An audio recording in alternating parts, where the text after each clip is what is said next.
Hello, everyone. Robin Moser and Anna Terranova, and we are here for season 5. And today's show is going to teach you how to make the corpse reviver. And we're going to talk about how to revive dead deals from a buyer standpoint and a seller standpoint. And believe it or not, even with all the deals that are flying around right now, deals still do die in this market. Yes, absolutely. And it's October, so it's scary. Scary, spooky topic. Yes. Scary, spooky topics. And since I already spilled the absinthe, it smells scary here already. All right, so let's start with the most important part of the show. Yeah, the cocktail. So it's booze with booze and booze.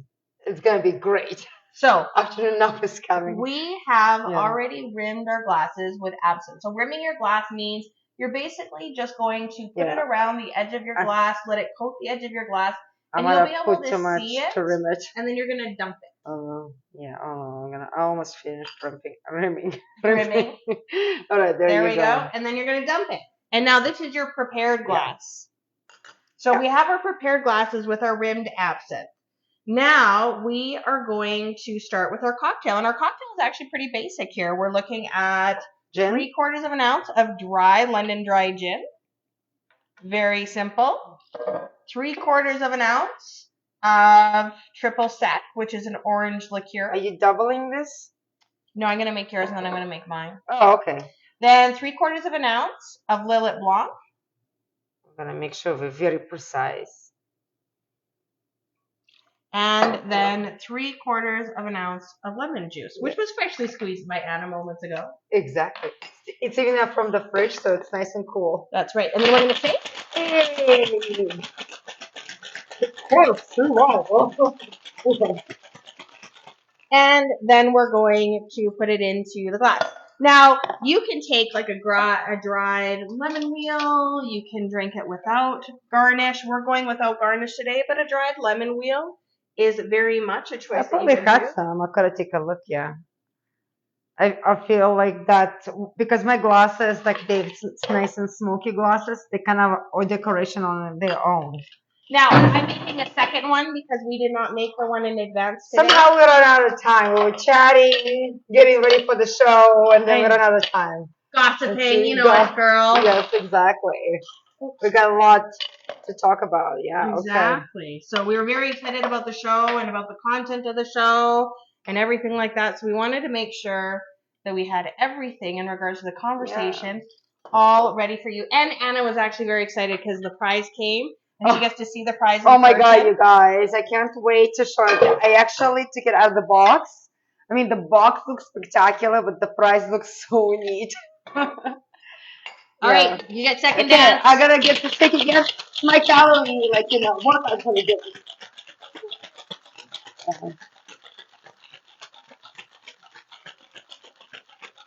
All right. It's like you were shaking yours longer. It's all good. All right, like silly talkers here. All right, let's. There we go. See how fast we can make 2 cocktails? 2 cocktails, yeah. There we go. Live on the show. Reviver. Yeah, it has just like a nice kind of light lemony look. Mm-hmm.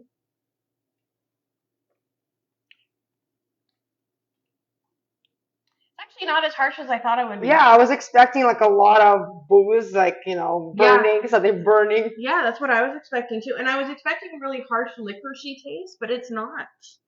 It's actually very interesting. Yeah, like for me, it's a little bit too much, maybe lemon, but I squeeze like pretty much a full shot. But it's refreshing. It's very lemony, and yeah, I wouldn't say boozy at all. It's a nice one. Yes, and I don't know why they call it corpse reviver, but maybe because it's so fresh and lemony that you drink it and you're like, wow, I'm awake. It is a sipper. It is a sipper. Yeah, you can't like really. It's not a guzzler. Yeah, and it's kind of a nice way to start the night. It's a good cocktail kind of to start the evening with. It is refreshing, not overly strong. We'll see how it goes in the next 15 minutes. It's like boom. But it is also, it would be a palate cleanser. yeah, it definitely gets like, the taste buds going. So it's good for before the dinner, especially if you're having like a heavy meal, something like with Yeah. lots of butter. No, I would actually recommend this one.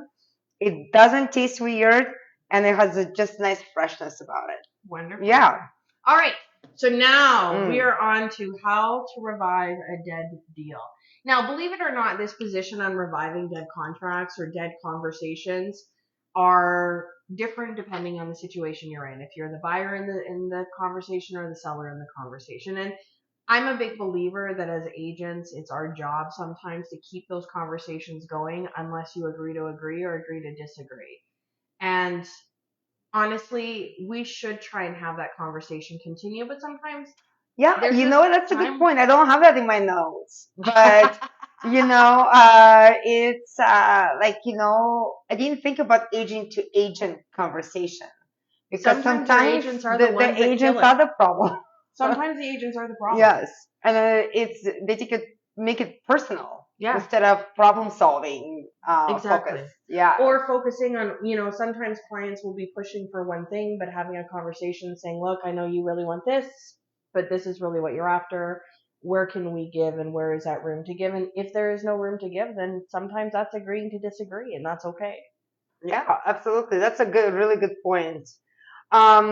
So with a like with a deal, so there could be various things why the deal can go dead or Totally. it doesn't close or whatever. And one of the And times can be the agents. yeah, The agents can be the one that unfortunately make the deal fall apart. and I think it's like for us who has been doing this for so many years, it's almost become like a natural thing. It's like, okay, hold on a second. How can we make this not dead? Undead, right? Exactly. And like My how, zombie, that my yes. undead zombie How deal. can we do like it's like a problem solving, right? It's like as long as they're both sides willing to solve the problem, it's basically, you can save it. Absolutely. And so there is for the buyers and the sellers, kind of like advice goes a little bit different, and some of the things we can do for both of them, right? So for the buyers, I mean, number one that kind of kills the deal is financing, right? Absolutely. So number one, get pre-approved financing, and then a lot of the times you get pre-approved, everything checks out, and then you go apply for actual financing for the house you picked, and banks start asking for extra documents, Yeah. or the property is red flagged by insurance, right? Yeah. There is like anything can arise from that. And based on that, we can, as like, okay, hold on a second. What can we do as an agent, right? Can Well, we find out more about the property yeah. to prove the bank there is nothing wrong with it actually? Yeah. Sometimes actually mistakes happen in the bank part.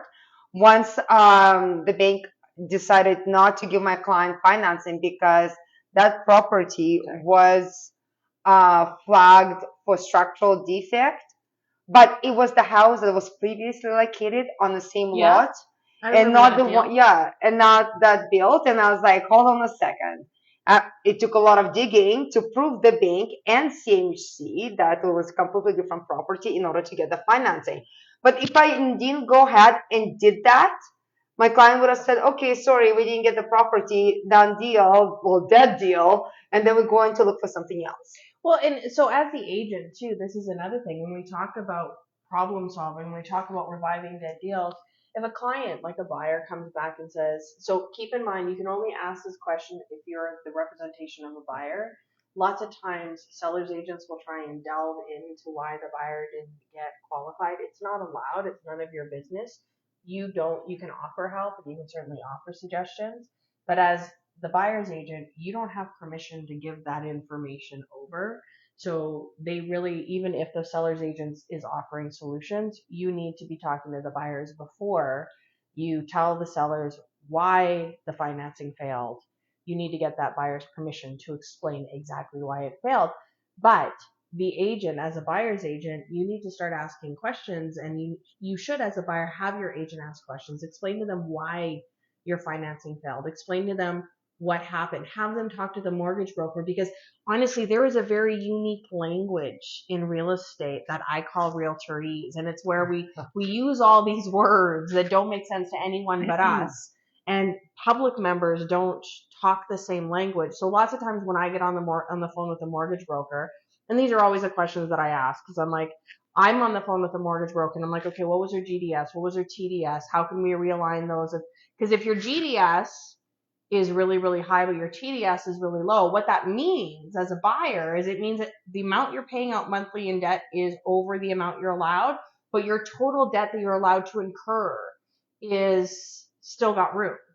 So sometimes rejigging those monthly payments can change your financial habits. And if the mortgage broker hasn't talked to you about that, or the mortgage broker or the bank hasn't helped you with that, then you may have a lot of room in your total debt, but no more room in your monthly debt. But that could just be refiguring how you pay that monthly debt. Yeah, that's right. Sometimes people say like, "Oh, sorry, you didn't get approved," right? And then I was like, well, asking, well, why you didn't get approved? Like, that one of the things, like, refocusing the debt a little bit differently. Sometimes, every lender has a different policy and product. And sometimes switching the lenders is something you will need, because one lender is maybe very conservative, another has more flexible. So sometimes going shopping around for different lender, even in the last minute, can, like, we've done where we work for 10 days on a mortgage and so with a pre-approved lender, and then they like, no, I'm sorry. And then you basically giving to the new lender 2 days left to the, like, due date, and getting that approval done just because they had a little bit more flexibility in their policy. And who the conservative and the flexible lenders are change market to market. That's what's crazy about it. Like, I'll tell you, in a good market, TD and Scotiabank give out tons of money. In bad markets, they don't. But in bad markets, Royal Bank will give out tons of money. But in good markets, they won't. And it is super weird why they take those positions, but that is how they focus their money. So some banks will change depending on the marketplace and the risk of the marketplace. Yeah. And, with the conditions like home inspections and condominium documents, and, I mean, sometimes with financing, especially like when we get like a curveball last minute, remember, you can always ask for extension. There is no reason you can say like, oh, at another time, sorry, okay, I'm gonna go, like, absolutely not waive my conditions. Sometimes you need just those extra days, and it's up to your agent to negotiate on your behalf the extension for you. There is nothing in real estate that's not unsolvable. Sometimes you just have people who are not willing to work with you to solve it. Yeah. So everything in real estate is solvable. But home inspections are actually another good segue. When you're doing a home inspection, lots of times people overestimate the value of repairs in a home inspection. So I remember I had these clients and we were going through a house and they're like, oh my gosh, the furnace has issues. That's like $10,000. $10,000 to replace a whole furnace. And I'm like, okay, how about we bring in a furnace guy and let's get him to quote out what the repair would be. So they bring in the furnace guy. It was a $500 repair, and they're like, well, I can handle that. I'm like, exactly.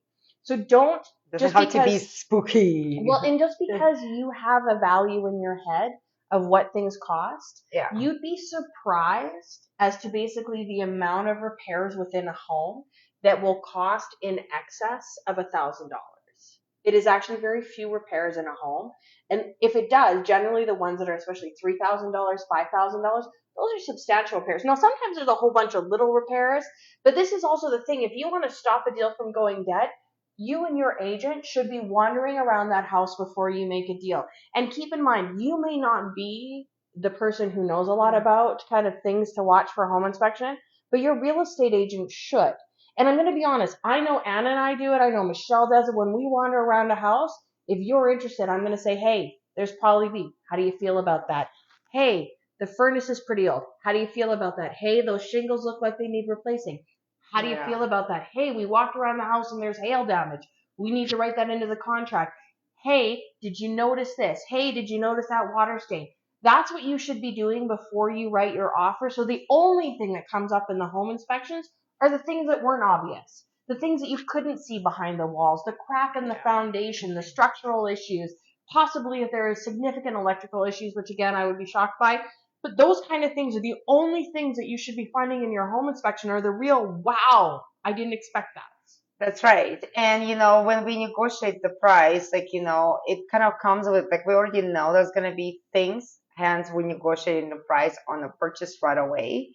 And then when we go back and renegotiate, let's say that we did find like real big problems with the home inspection, but you're still willing to close, and it's just a matter of renegotiating the cost of that. Well, nobody wants to, like, well, the house is old. Really? We did notice that from 1959, right?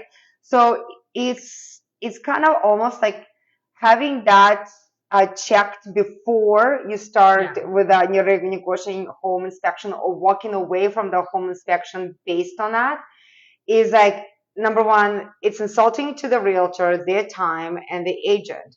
When you say like, oh, the windows all like wood framed. I was like, well, you could have totally saw that the house is like old and had wood framed for the windows. But it's also too, is it wastes your $400-500 on that home inspection? And the home inspection too, if yeah. you and your agent don't do that before, because why in God's green earth would you spend $500 on a home inspection to not buy a house? That's right. So I think being prepared, and actually for both sides, is very important. Condo documents, there is not much a lot, like there's one thing that goes wrong with it is basically the financials, right? For majority of the things. If the financials are not strong, if there is not as much in the reserve fund as it should be, if there is a major maintenance coming up or security problems that hasn't been put in a policy, it's cash call, it's special assessment. Sometimes it's potentially, not necessarily, and it depends the way the board will vote for work. Those things, like, again, you have to calculate your risk. Like if it's going to be a 5,000 potentially in the next year or two, and the cash calls never comes like, you have to pay us 20,000. It's always kind of like split in different payments. Sometimes it goes a little bit more in the condo fees versus a cash call. But there's also a way you have to ask about it. Like, okay, when is it happening? Is this for sure it's happening? How much it will cost you based on your unit factor is going to cost you over the years. And then you can go back and renegotiate with the seller. And a lot of sellers are very understanding of that stuff. And they're willing to say, okay, I'll give you this much off the price in future if the special assessment will come. Sometimes what sellers will do, so if you bring up to their attention, and sometimes they just don't know because they don't know. Sometimes they don't know, yeah. Right? It's never, and I don't find a lot of people are intentionally deceitful. And I always laugh because keep in mind, my husband's a police officer, so he believes people are intentionally deceitful. I believe the world is good and it's rainbows and butterflies. And I believe people are inherently good to start. I think sometimes people make mistakes.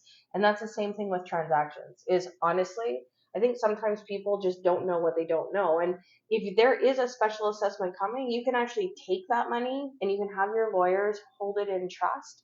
And then if the special assessment comes within a certain period of time, you can have that special assessment paid out of that amount. But if it doesn't come in a certain period of time, it goes back to the seller. So that's another way to revive a dead deal. But also understand is there's always solutions. So just because you feel like the world is ending or you feel like your deal is about to die, there's ways to solve this. But there's ways on this. Here's my other favorite thing is if you get to a point where you agree to disagree on a transaction, on a, let's say even in negotiations, you can always go back and ask again. Mm-hmm. So keep that in mind too. Just because you asked them once and they said no, doesn't mean the second or the third time that they won't say yes. It doesn't mean that you should stalk and harass them. Don't get me wrong. That's the other thing. There is a limit. But asking the question again, a second or a third time, there's nothing wrong with that. Submitting an offer a second or a third time after the house has sat for a while, readjusting your offer, that's a strategy too, and that's okay. Now, going over to the seller side, the one thing I always tell my sellers is when they are having a deal and it's about to die because of a home inspection, they're like, I'm not negotiating down anymore. You're buying your house back for whatever the value of that issue is. And I always tell them, I say, buyers will always overvalue the repair more than what it'll cost you to fix it. And that is what happens. Rarely are buyers rational in the cost of a repair when it comes to a home inspection versus if the seller just fix it themselves. So as a seller, you can save deals by just going and getting it fixed. And then you can actually make an offer back to the buyer that just clops the deal on you saying, here's the copy of the professional person who came in and repaired the issue that you had. And I've got it fixed now and I'm going to offer you back. You can actually, as a seller, make an offer to a buyer. I'm going to offer you back, and I'm going to make you an offer saying, here is the last negotiation we had. The problem is now fixed. Would you like to revive our dead deal? Yeah. In fact, I have some of the sellers that get so proactive. They get those things done within like an hour. They got, the report of what the buyer is not happy with. By the time the buyer even thinks of the number they want to ask, they already done it. Here's like, oh, here's the pictures and the videos and here's the receipts all done. And the buyer's like, okay, great. What do I sign? And if you have things in your house that you're not willing to repair, but you know are going to be issues, lawyers will tell you disclose, disclose, disclose, disclose. And it's not always the bad idea. Now, my biggest thing, and this is what I tell all agents, is disclosure does not mean you have to have diarrhea of the mouth. Yes. Disclosure means that when you get an offer, that would be the appropriate time to disclose. It's like running around and putting a sign out that says, I'm single and I've got baggage, or waiting until people get to know you when you're dating and then explaining to them. Yeah, maybe they're gonna like you so much they don't care about the baggage. Exactly, but don't put it out there in the front. So wait until you get that offer as a seller and then disclose those kind of things about the house. I actually had a house once that I listed, and it was a former grow up of where there was a death in the home, and it was very sad. And it was unfortunate, but I did not tell anybody until the offers came in about the death and the grow up. And once the offer came in, before we furthered on the negotiation, the first disclosure I gave was that, and the house did end up selling because I had to wait until people came into the house. But could you imagine if I gave away that such personal information before we even got the offer? It's not appropriate. It's their personal and private information. It is not something that your realtor should be blaring on the MLS. That is so inappropriate. So inappropriate. Yeah. I mean, we see it quite a lot, but again, we do have to sometimes follow our clients' lawful instructions. So sometimes our client wants to do it against our advice. Other things I want to say for the sellers, okay, sellers being prepared for anything, telling your agents that like, the fridge is not working, you're selling the home. You might want to tell your agents the fridge is not working. You might want to fix it because that's going to come up in the home inspection.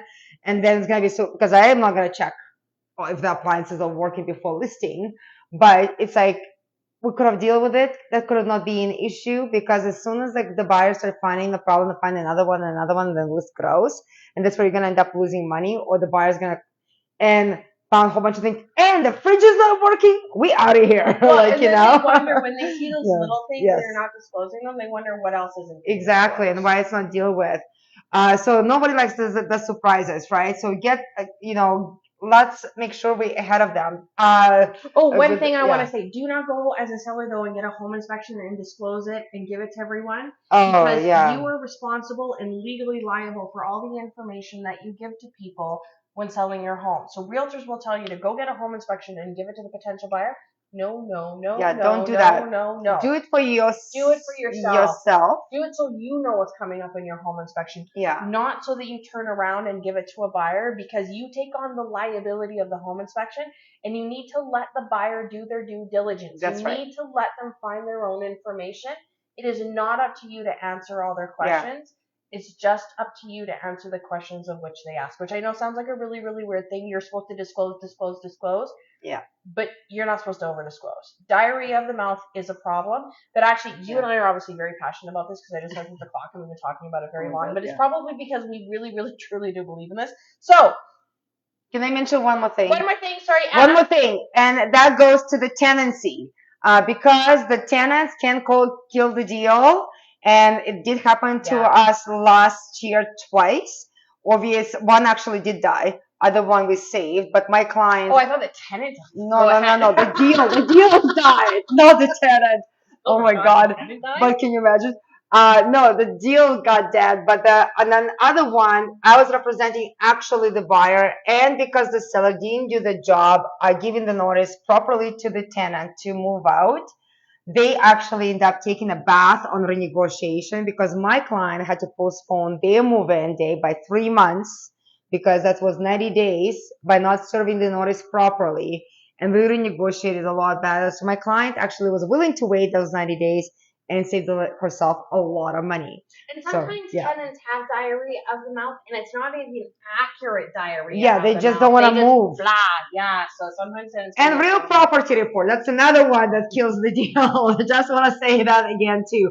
So get your real property report done early because if there is any encroachment problems or caveats or anything else that is registered on your real property report, the lawyer needs to know that as well. Don't make sure you tell the lawyer that you're dealing with this because on the last day when the deal's supposed to close and nobody got the RPR and then suddenly nobody's sending the money and nobody getting the keys and there is no possession.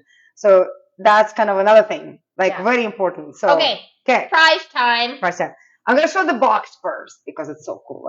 So I think it's funny that she's really excited about the box. Yeah. Okay. Well, because it looks like, look at this. It's a super elegant, if you win it and you don't care for it and you want to give it to somebody else, it's already super classy. So it says the classy spirit decanter for every whiskey lover. It's called Locked and Loaded. Locked and Loaded. Okay, hold on. She's very, very excited about this decanter. Yeah, look how cool is that. Look. I'm gonna make sure. Yeah. So you got a gun. So you put whiskey into the gun, and then you pour it into your sipping shot glasses right there. Hang on, I'm gonna show them that this is what it looks like. Oh, like the picture, yeah. That's the picture with the booze wine. in it. Okay, and then hang on, I'm going back to you, Anna. Okay. That's it without booze. Yeah, look at that. Super manly. So. And this is because November is next month, and that is Movember. Yes. The manliest month of the year. I think the absence is freezing my mouth. Oh yeah. So we'll be giving this away at beginning of November, the first show of November. This is the prize. Absolutely. So love and like our show on all social media platforms that you see, and your name will be entered as many times. You love, show us support, tag your friends, tag your family. If you care about the cocktail, you just want to win the prize, you were interested in a real estate topic, all your comments are much appreciated. And your name will be entered to the draw to win this at our first show in November.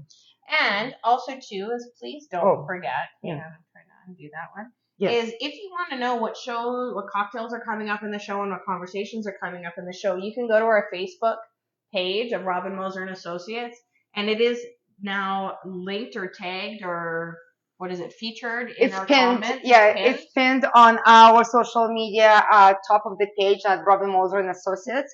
So you can go and buy it. Again, that has tons of cocktail recipes. So far, we loved most of them. There was two kind of questionable, but other ones were pretty spectacular.